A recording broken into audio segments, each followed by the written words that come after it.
Hello दोस्तों, स्वागत है आपका हमारे यूट्यूब चैनल सबसे अनोखा सेंटर में। हम लोग प्रश्नावली 8.2 को हल कर रहे थे और इस वीडियो में हम प्रश्न 3 को हल करने वाले हैं। देखिएगा प्रश्न क्या है।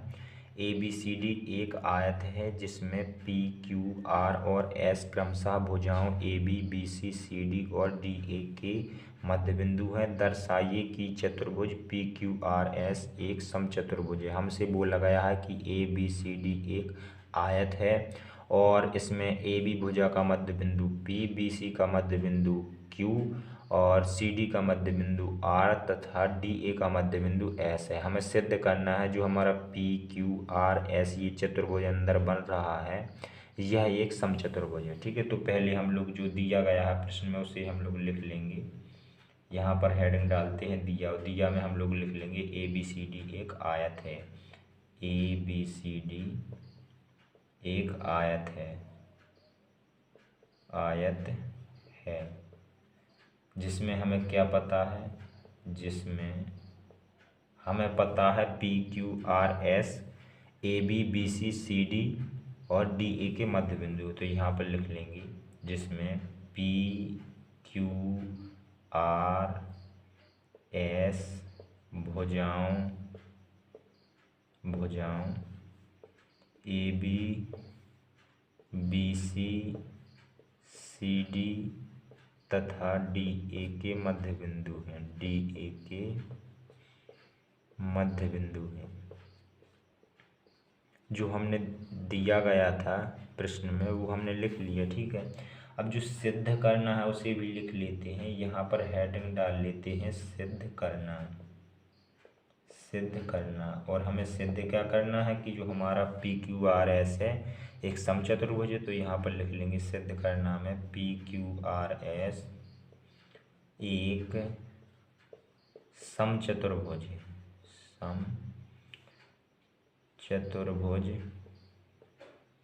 है।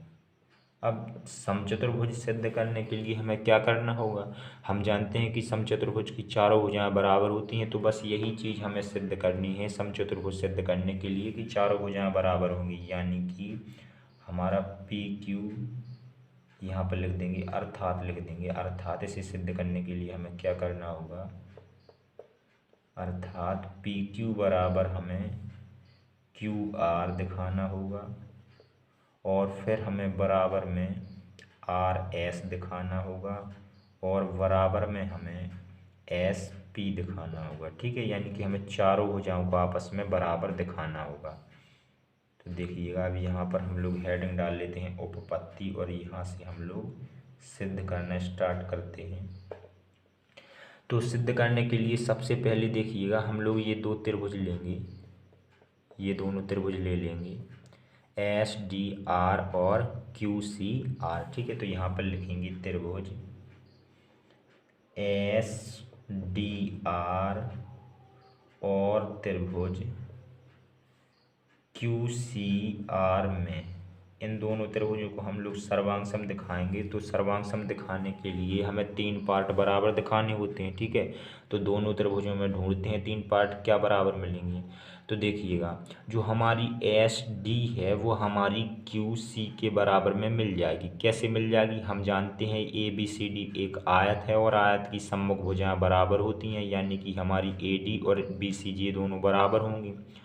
और AD का मध्य बिंदु S है, BC का मध्य बिंदु Q है। ठीक है, और मध्य बिंदु पूरी भुजा को 2 बराबर पार्ट में बांटता है। ठीक है, तो जब ये पूरी AD और BC भुजाएं बराबर हैं तो इनके आधे आधे पार्ट SD और QC भी तो बराबर होंगे। तो हम लिख सकते हैं SD बराबर QC। ठीक है, पहले यदि हम लिखना चाहें तो यहाँ पर लिख देंगे चूंकि यहाँ पर हम क्या लिख सकते हैं AD बराबर BC। कैसे लिखा, यहाँ पर लिख देंगे आयत की सम्मुख भुजाएं हैं, आयत की सम्मुख भुजाएं हैं तो हमने इसलिए बराबर कर दी।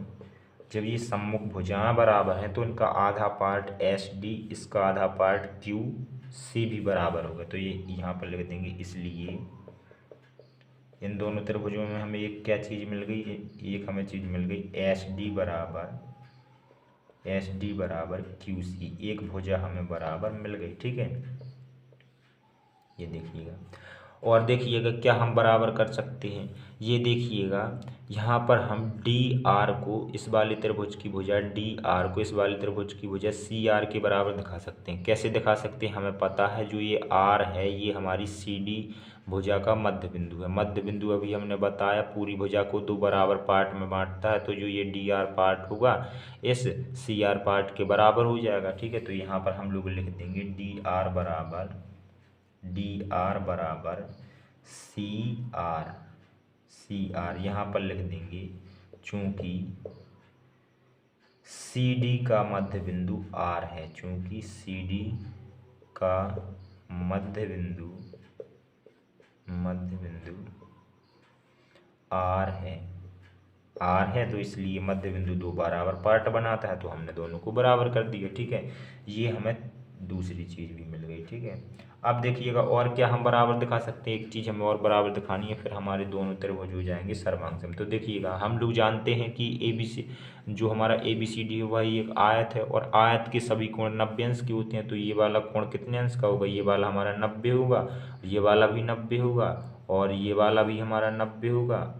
ये सारे कोण हमारे आयत के 90-90 के होते हैं, तो ये सभी 90-90 के होंगे। ठीक है, तो अब तीसरी चीज़ हमें क्या बराबर दिखी कि इस वाले त्रिभुज का कोण डी इस वाले त्रिभुज के कोण सी के बराबर है, चूंकि 90-90 के दोनों हैं। तो यहाँ पर हम लिख सकते हैं कोण डी बराबर कोण सी, और यहाँ पर लिख देंगे कारण में प्रत्येक समकोण है, यानी कि प्रत्येक 90 का है, प्रत्येक समकोण है। ठीक है, ये हमने तीन पार्ट दोनों त्रिभुजों के बराबर दिखा दिए। तो हम कह सकते हैं अतः जो हमारे त्रिभुज हैं एस डी आर वो हमारा सर्वांग सम हो जाएगा त्रिभुज क्यू सी आर की। ठीक है, अब हम कौन से नियम से सर्वांग सम हो जाएगा, देखिएगा यहाँ पर हमने क्या क्या बराबर दिखाया है, हमने दो भुजाएं और एक कोण बराबर दिखाया। ठीक है, ये वाली दो भुजाएं और इन दो भुजाओं के बीच में बन रहा कोण बराबर दिखाया है दूसरे त्रिभुज की इन दो भुजाओं और बीच में बन रहे कोण की। तो बीच में कौन से नियम में होता है, एस नियम में होता है, चूंकि ए का मतलब हमारा क्या होता है, कोण होता है, एस का मतलब भुजा होता है। तो यहाँ पर लिख देंगे एस सर्वांग समता नियम से जो हमारे त्रिभुज सर्वांग सम हुए हैं वो हमारे एस सर्वांग समता नियम से हुए हैं। ठीक है, अब जब हमने इन दो त्रिभुजों को सर्वांग सम दिखा दिया है, तो हम लोग जानते हैं सर्वांग सम त्रिभुजों के संगत पार्ट होते हैं बराबर। तो फिर जो ये हमारा इस वाले त्रिभुज की भुजा क्यू आर इस वाले त्रिभुज की भुजा आर एस के बराबर ना हो जाएगी, क्योंकि क्यू आर इस वाले त्रिभुज की भुजा है, एस आर या फिर आर एस इस वाले त्रिभुज की भुजा है। इन दोनों त्रिभुजों को हमने सर्वांग सम दिखाया है, इसलिए हम कह सकते हैं यहाँ पर इसलिए जो हमारी क्यू आर होगी वो हमारी एस आर या फिर कह लें आर एस के बराबर होगी। ठीक है, कैसे होगी, सी पी सी टी से, यानी कि सर्वांग सम त्रिभुजों के संगत पार्ट बराबर होते हैं, सी पी सी टी का मतलब होता है। ठीक है, ये हमने दिखा दिया। इसे मान लेंगे क्या, इसे मान लेंगे हम लोग समीकरण फर्स्ट। ठीक है, अब हम लोग क्या करेंगे, इसी प्रकार से हम लोग क्या निकाल सकते हैं, यहाँ पर अब हम किए देते हैं इसी प्रकार, यहाँ पर लिखेंगे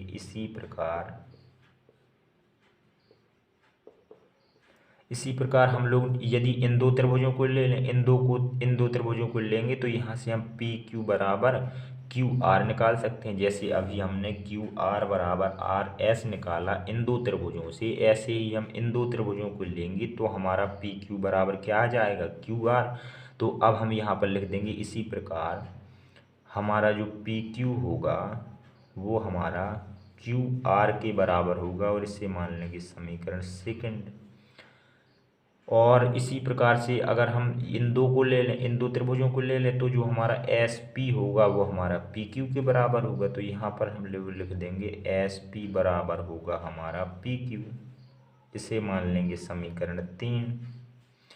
और यदि इन दो त्रिभुजों को ले लें तो यहाँ से हमारा जो एस पी है वो बराबर हो जाएगा किसके, एस आर के या फिर आर एस के। तो यहाँ से हम लिख सकते हैं जो हमारा एस पी होगा वो बराबर होगा आर एस के, इसे मान लेते हैं समीकरण 4।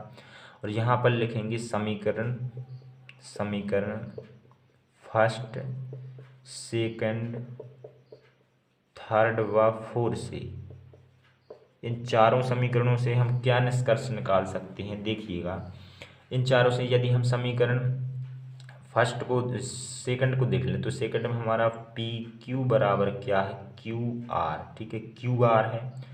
और देखिएगा, हम क्यू आर बराबर समीकरण फर्स्ट से क्या लिख सकते हैं? आर एस लिख सकते हैं, आर एस लिख सकते हैं। ठीक है, और आर एस बराबर हम समीकरण फोर से क्या लिख सकते हैं?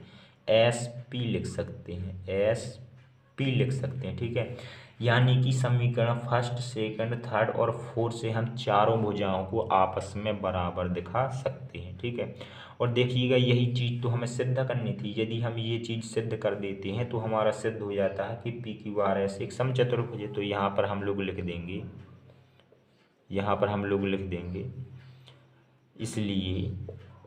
इसलिए जो हमारा पी क्यू आर एस है एक समचतुर्भुज है, एक समचतुर्भुज है। और यही चीज़ तो हमें सिद्ध करनी थी। यहाँ पर लिख देंगे इति सिद्धम, इति सिद्धम। ठीक है, इस प्रकार से हमारा तीसरा सवाल भी कंप्लीट हो जाता है। चलिए मिलते हैं अगली वीडियो में।